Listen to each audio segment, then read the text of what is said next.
Good evening, everyone. Today we will be speaking on common mistakes in antibiotic prescribing. I would like to take this opportunity to thank Dr. Kavita Saravu ma'am and Dr. Akshita and whoever have really contributed in organizing this wonderful webinar on the occasion of World Antimicrobial Awareness Week. The topic that has been given to me is common mistakes in antibiotic prescribing. I have no relevant conflicts of interest. So, when we try to understand what are the common mistakes in antibiotic prescribing, we can classify them into three headings. One is antibiotics are unnecessarily prescribed. The patient does not require antibiotics for a number of reasons. Sometimes we have a viral, parasitic, or a fungal infection. Sometimes it is a self-limiting bacterial infection. Sometimes it is a non-infectious condition. And sometimes they have an infection which just doesn't require treatment. For example, asymptomatic bacteriuria. Often antibiotics are incorrect or inappropriately prescribed, and that will be a significant portion of my talk. Also, what happens sometimes is the dose of the antibiotics is incorrect. Antibiotics have often been prescribed for a longer duration than necessary. And in some patients, like for example, patients with osteomyelitis, in my experience, that antibiotics are not necessarily prescribed for the appropriate long duration that the condition warrants. We also sometimes don't look at what other drugs the patient is on and therefore miss out on drug interactions. And these can be very significant and very severe if not looked at promptly. Also, we need to warn patients about the adverse effects of certain antibiotics. Not all the adverse effects, but some antibiotics have particular adverse effects which the patient needs to be warned about.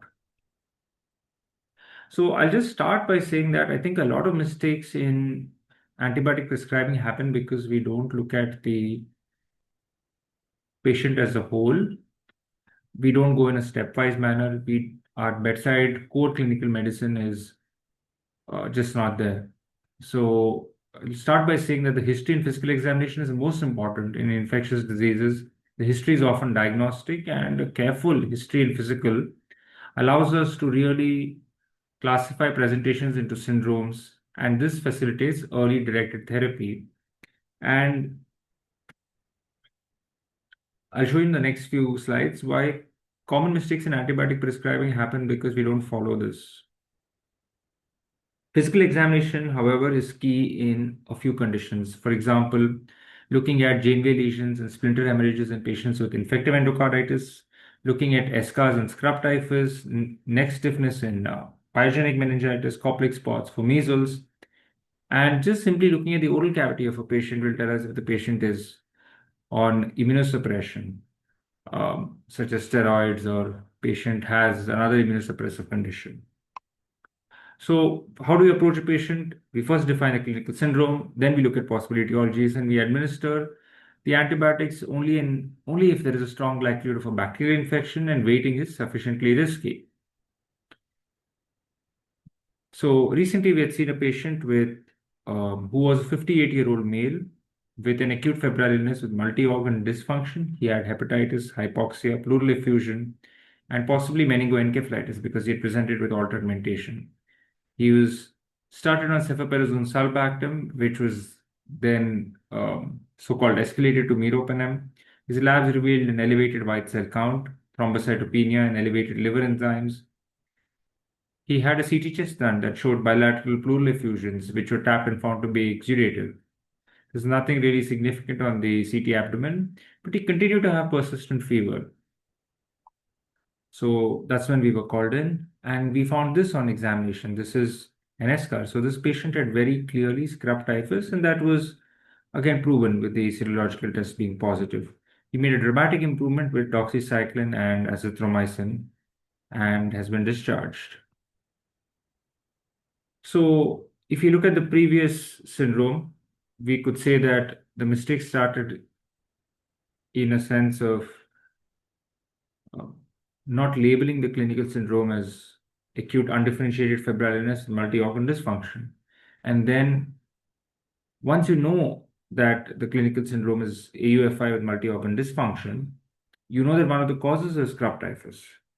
And you need to look for an eschar in scrub typhus to identify if this is scrub typhus or in any patient with an AUFI. So that step-by-step process wasn't followed. Therefore, the eschar was missed. Therefore, patient got unnecessary antibiotics, and thus this is an example of a mistaken antibiotic prescribing. Similarly, this patient who I had seen a couple of years back had meningoencephalitis, lymphocytic predominant, a so-called aseptic meningitis. Um, we were called in because he wasn't improving on ceftriaxone and acyclovir. So when came in, we examined the patient, we found this eschar. So again, the stepwise manner would be you realize that scrub typhus is one of the major causes for acute encephalitis syndrome in India. And you need to look for an eschar in every patient with acute encephalitis syndrome in India. So that stepwise process again wasn't followed. Similarly, this patient, where this patient presented with an enteric fever kind of presentation with fever, thrombocytopenia, abdominal pain, nausea, vomiting, diarrhea, and splenomegaly. It did not improve with ceftriaxone, and we could find this eschar. This is just an eschar parade. We really need to so-called strip the patient and examine for the eschar. It is often in sites which are covered by clothing. That would be the axilla, under the breast in females, the chest and abdomen, the trunk, back in both sexes, groin, genitalia, again in both sexes. This needs to be kept in mind. So this was an eschar over the penis. This is an eschar near the right axilla. And this is a study which showed the distribution of eschars on the body of scrub typhus patients. And as you can see, it's really everywhere, but it's concentrated in areas where which are really covered by clothing and undergarments. So when we talk of mistakes while prescribing antibiotics, I think one of the major mistakes is treating colonization as infection. I'll discuss this in a little detail. Inappropriate cultures being sent, not sending cultures before starting antibiotics when not indicated, and rare cases when we don't start antibiotics although the patient needs them. These are very, very uncommon. Administering incorrect antibiotics, and that will be discussed by me. Sometimes the mistake is in not administering pathogen-directed therapy, so-called narrowing or de-escalating. Again, this term de-escalation is a misnomer. It's probably best to say administering pathogen-directed therapy. In a way, it is escalation. For example, when one administers, let's say, cefazolin for MSSA bacteremia, if the patient initially was on ceftriaxone or cefoperazone sulbactam, it's not really a de-escalation of therapy. It's administering pathogen-directed therapy, and it's arguably escalation. Also, incorrect dosing, not administering the loading dose, underdosing, overdosing, not adjusting for renal or hepatic function. I'll also talk a little bit about duplicate or unnecessary anaerobic coverage, using unnecessarily prolonged durations of antibiotics and over-reliance on intravenous antibiotics, ignoring local resistance patterns in local antibiograms, and relying on antibiotics without addressing source control. So this we see quite often in our clinical practice where we treat colonization as infection. One should make a differentiation between sterile and non-sterile body sites. So sterile body sites are blood, cerebrospinal fluid, and fluids in closed spaces. For example, the synovial fluid, pleural fluid, pericardial fluid, ascitic fluid, amniotic fluid. They are all sterile. The internal organs, liver, spleen, muscle, fascia, bone, they're all sterile. Non-sterile body sites, saliva, sputum, they're all non-sterile. So that's just something to keep in mind. The and then we end up treating colonization as infection. Positive urine culture in an asymptomatic patient. Remember that distal urethra can be colonized by organisms from the skin and therefore may contaminate the urine. So that's something very important. Sputum cultures again are notoriously unreliable. Wound swabs, skin swabs. Candida in a respiratory sample is almost always a contaminant. Even endotracheal aspirates and bronchoalveolar lavage in some cases can be colonization. So this is an example of a patient who was sent to me because his preoperative urine culture prior to total knee replacement showed carbapenem resistant E. coli. He was an asymptomatic elderly male with benign prostatic hyperplasia. So the right thing to do in such a scenario would be to really not test, first of all. So this is an example of an unnecessary culture. There's no indication for even sending a urine culture in somebody who's asymptomatic. Um, and antibiotic, therefore, would not have even been necessary if there was no culture. So again, the mistake I would say is in the culture being inappropriate first, and second is not ignoring that culture and prescribing the antibiotic. So when should you really screen for and treat asymptomatic bacteriuria? One is pregnancy. Um, the IDSA and the American College of Obstetricians and Gynecologists recommend screening all pregnant women for asymptomatic bacteriuria at least once in early pregnancy. Asymptomatic bacteriuria increases the risk for pyelonephritis, preterm birth, and low birth weight. Preferably administer beta-lactams, fosfomycin, and nitrofurantoin, avoiding the latter near term.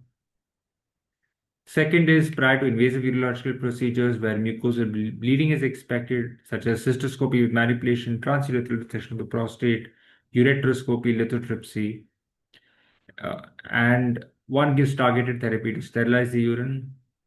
Currently, guidelines have moved away from even treating asymptomatic bacteriuria in the early post-renal transplant period.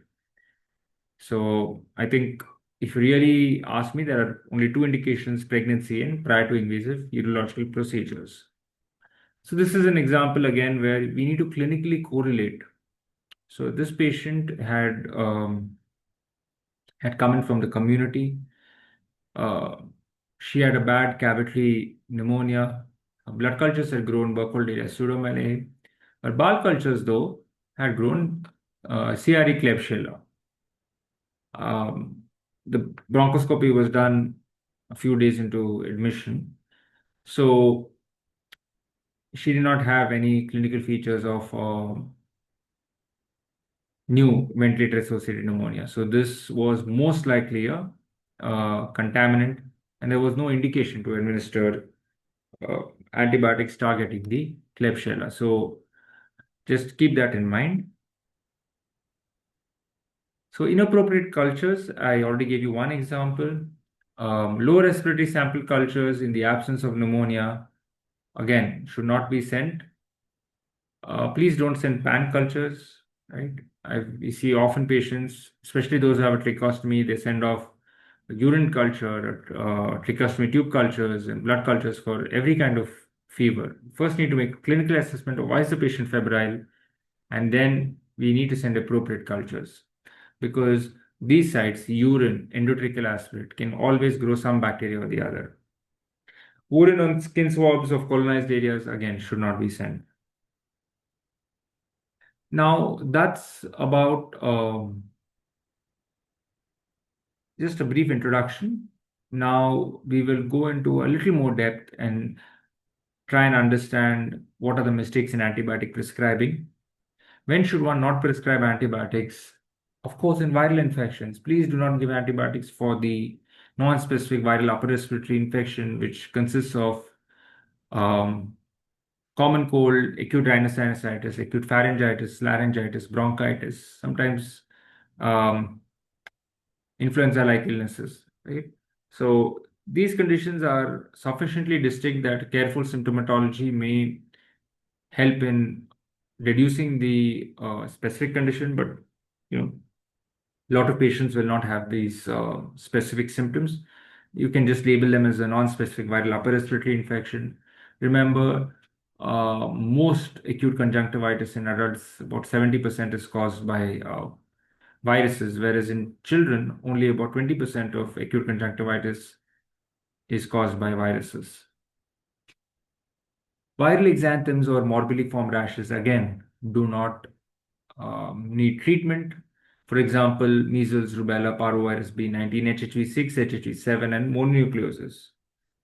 And remember, not all patients with a sore throat require antibiotics. There are a number of causes of fever and sore throat, and this can be distinguished in this table from Harrison's Principles of Internal Medicine textbook. Especially if you add lymphadenopathy to the list and atypical lymphocytes, you will have a number of differentials. So please remember, of all these differentials, there's only one, that is strep pharyngitis, that requires antibiotics. And how do we identify strep pharyngitis? I will discuss later. But just remember, fever, sore throat, do not necessarily jump and give the patient antibiotics. Think of various causes for fever and sore throat, especially if they have lymphadenopathy. Look at the CBP, see if there is lymphocytosis, peripheral smear for atypical lymphocytes, and so on. Similarly, another condition, acute gastroenteritis, does not require empiric antibiotics.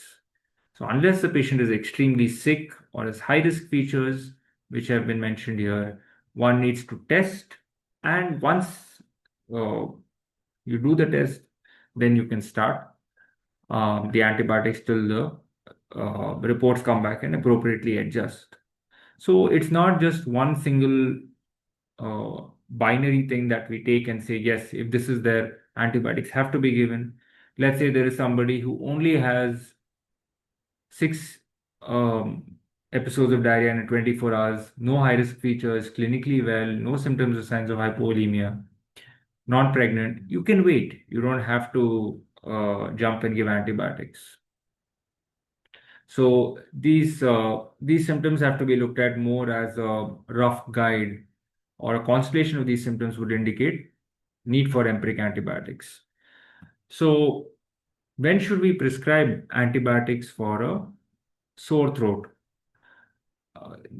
So the answer is very simple: when you suspect gas pharyngitis. And how do you suspect gas pharyngitis? So patient will come in with fever, sudden onset of sore throat, lot of tonsillopharyngeal or uvular edema, patchy tonsillar pharyngeal exudates, tender anterior cervical lymphadenitis, sometimes a scarlatiform rash and a history of gas exposure.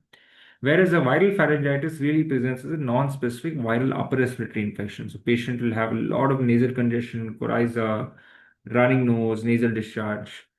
They may have conjunctivitis. Cough will be prominent with fever and malaise. There'll be hoarseness of voice. There may be oral ulcers, and viral exanthems may also be seen. So there have been criteria developed to look at which patients require treatment for sore throat or pharyngitis, and we use this Centaur criteria. So tonsillar exudates, tender anterior cervical lymphadenopathy, fever, and absence of cough. So 3 is a good score to really prompt gas testing. Even 2 is it's arguable, but definitely a score of 1 absolutely doesn't necessitate any kind of antibiotics. One should also remember that gas pharyngitis occurs predominantly in the younger age group, so 3 to 14 years, less commonly in 15 to 44 years, and almost never above the age of 45. Again, you can look at the fever pain score on the right-hand side of the screen. Fever in the past 24 hours, no cough, coryza, inflamed tonsils, purulent tonsils, and acute onset. That's when the patient with gas pharyngitis comes. Okay.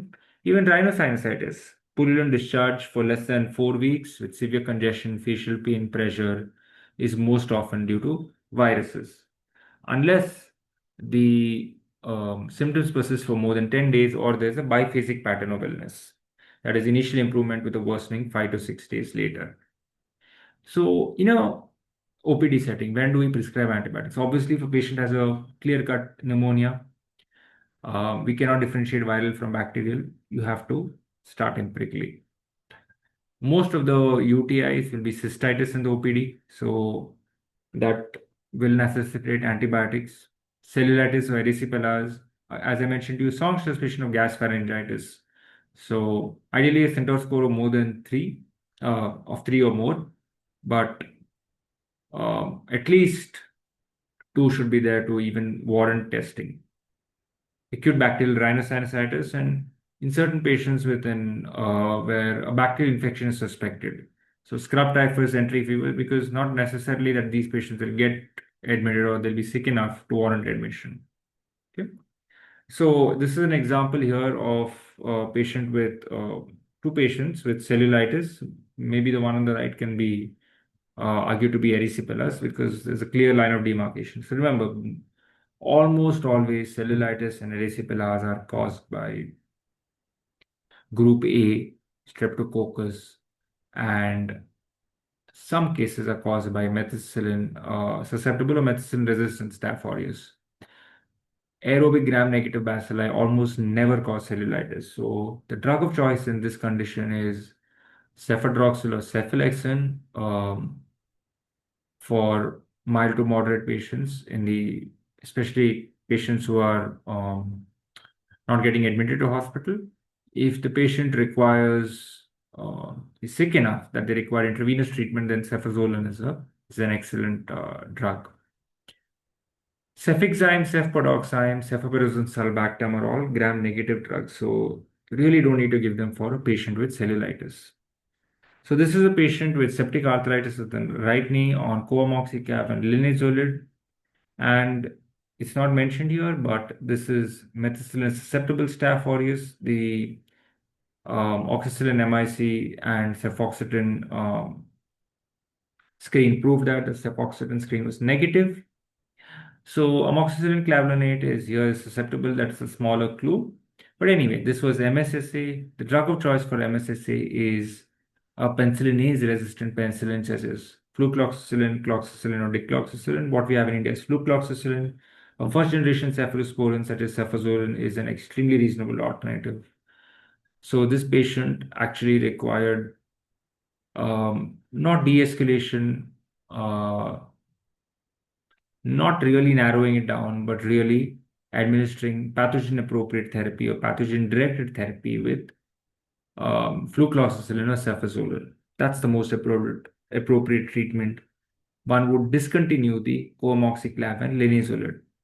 This is another patient with necrotizing pneumonia, sepsis, cytopenias, and renal impairment. This is the culture report, which is showing methicillin-resistant Staph aureus. You can see here your vancomycin MICs are 1, which is good. Teicoplanin is less than 0.5. Linezolid MICs is 2, and daptomycin MIC is 0.25. Question now is, can we administer daptomycin? So this patient has a number of reasons where you would love to give daptomycin. He has a renal impairment, so vancomycin and teicoplanin become problems. Cytopenias, linezolid is a major issue, perhaps even teicoplanin with thrombocytopenia. And the daptomycin MIC is also very low, so that's another good point. But please remember, daptomycin does not penetrate the lung. It is inactivated by surfactant, so it cannot be used for MRSA pneumonias. This is another patient with E. coli, urosepsis, acute kidney injury, and diabetes. So tigecycline, we know, does not require dose adjustment. So we think it's a great drug for inpatients with acute kidney injury. Yes, but it needs to be the right indication. Tigecycline has excellent intra-abdominal penetration, excellent skin and soft tissue penetration. So it does not touch the urine. It should not be used for patients with urinary tract infections. Okay. Similarly, this patient was referred after being started on nitrofurantoin. She has what looks like mild pyelonephritis. She has come in with dysuria frequency urgency. But there are some other features which makes us think of upper urinary tract infection. So we try and understand in any patient with a urinary tract infection if the infection has extended beyond the bladder or not. In her case, it has, because she has mild fever, loin pain, nausea. So definitely the infection has um, ascended upwards, and she requires a drug that really works well for pyelonephritis. Nitrofurantoin is not a drug for upper urinary tract infections. It's only for lower UTIs. So this patient has an ESBL E. coli. Um, so the drug of choice really would be a good BLBLI, um, or that is cefoperazone sulbactam. Carbapenem if the patient is sick, but in somebody like her, you may be able to get away with trimethoprim sulfamethoxazole because she is clinically stable. This is the case that I wish to discuss. So this is a 50-year-old male with type 2 diabetes with community-acquired pneumonia. He's come in the OP. And the question then arises is, can we give him moxifloxacin? It's an excellent drug. It works well against pneumococcus, um, Haemophilus influenza, Moraxella. It also works well against the atypical pathogens. So it's an excellent drug, but we should not administer it. And I will discuss why. But the first thing, again, we go by the syndrome. Okay. So this is a right upper lobe pneumonia, and we need to, patient is in the OP with he is a 50-year-old with comorbidity. So what are the pathogens which cause pneumonia in the OPD setting? So that would be pneumococcus, Haemophilus influenza, uh, Chlamydophila pneumoniae, Mycoplasma pneumoniae, and respiratory viruses. So if you look at this, you know that these pathogens need to be covered. But these are, again, kind of Western guidelines. What we don't realize is that uh, this table should also include tuberculosis. Tuberculosis is a known cause for community-acquired pneumonia in India and can present in OPD patients, in ward patients, in ICU patients with community-acquired pneumonia. So please keep that in mind. And chlamydophila. So is exactly. So I'm very happy with the audience. They are answering perfectly. Quinolone should not be used in India. Fluoroquinolones are associated with delayed treatment and resistance in tuberculosis, longer delays in diagnosis, higher risk for developing quinolone resistant Mycobacterium tuberculosis. So please do not use quinolones for outpatient for community acquired pneumonia unless you have reliably excluded tuberculosis. Quinolone use delays TB diagnosis, predisposes to quinolone resistant Mycobacterium tuberculosis, and that is 11 times more likely after multiple courses of quinolones. Avoid this class in general, and again, Indian guidelines do not recommend it. This is a 9-year-old child which we had seen with post-influenza pneumonia with sepsis. The child is on meropenem and azithromycin, and I put on two CTs in the slide, baseline CT and a CT 5 days later. What is missing in this, or what is um, perhaps incorrect in this antibiotic prescription?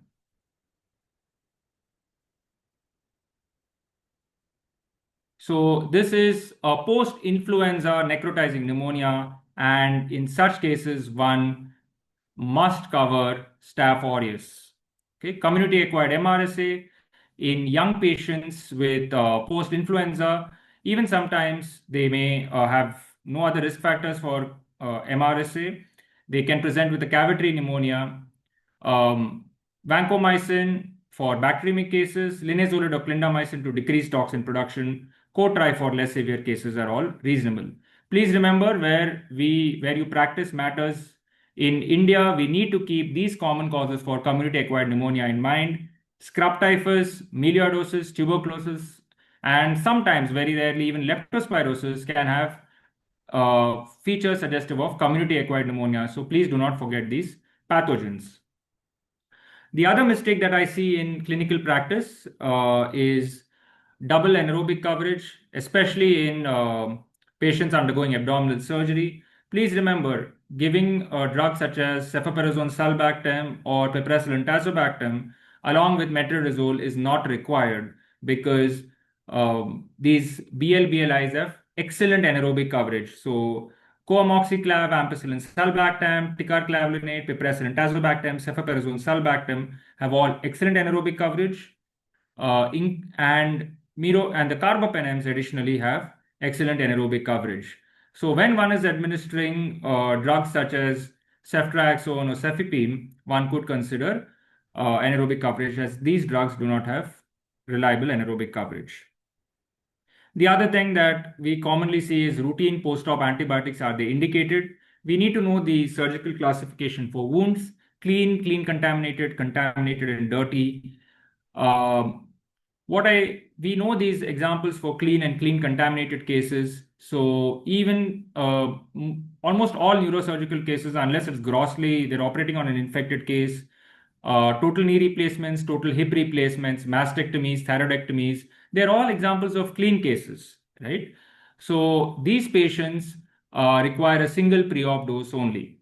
In patients with clean contaminated, that is an elective cholecystectomy, gastrectomy, elective colon resection, even for something like a Whipple's, post-op antibiotics at the most just for less than 24 hours, it's recommended. Dirty or infected, of course, we will treat it, there is no question.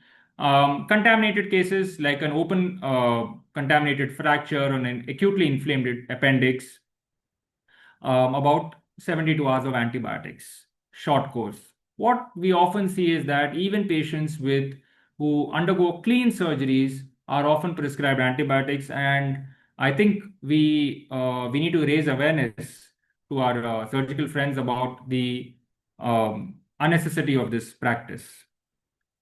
Couple of others additional mistakes that I have seen while antibiotics are prescribed are going to be discussed. One is not administering the loading dose of antibiotics. So please remember, just because the patient has a renal dysfunction, do not reduce the loading dose of colistin or polymyxin B. The loading dose has to be the same, and it has to be given in cases of colistin and polymyxin B as per the adjusted body weight. So if 9 million units is what is recommended as per the body weight, that should be given even if the patient is is on the verge of receiving dialysis. Tigecycline, again, either 200 milligrams as a loading followed by 100 milligrams twice a day, or 100 milligrams as a loading followed by 50 milligrams twice a day. Teicoplanin also, it needs to be loaded as per the body weight. Vancomycin in critically ill patients, there is some data to suggest that a loading dose of 20 to 30 mg per kilogram will be beneficial. Minocycline also. It's also recommended in patients with azithromycin. For example, if you look at the dosing for pertussis, 500 milligrams on day 1, followed by 250 milligrams from days 2 to 5. Doxycycline, even in, for example, in the interest trial, they use 200 milligrams as a loading dose, followed by 100 milligrams twice a day. For the other drugs, there really isn't much data, but some papers would suggest loading doses in patients with linezolid on renal replacement therapy, beta-lactams, especially in critically ill patients, quinolones and daptomycin. It is also important to keep in mind the antibiotic interactions and side effects of the antibiotics, and we need to first look at what other drugs the patient is receiving. We need to warn patients about the side effects of particular antibiotics. You don't necessarily need to warn patients about all possible side effects, but side effects which the patient needs to be, which would prompt the drug to be stopped, which would necessitate that the patient get back to you, those have to be informed to the patient. So firstly, with antibiotic interactions, fluoroquinolones interact with dairy, antacids, multivitamins containing zinc, sucralfate, and even when there are other divalent cations, so aluminium, magnesium, calcium, a lot of the patients who have acid peptic disease often receive multiple antacids, and that contains these divalent cations. So these can substantially decrease absorption by formation of cation-quinolone complexes. Even for tetracyclines that happens, but it's not as common with doxycycline. Linezolid, um, we know about serotonin syndrome and SSRIs, but I think there is decent data that you can safely give continue an SSRI if a patient is receiving linezolid just by monitoring the patient. But you just need to remember that linezolid does interact with tyramine containing foods.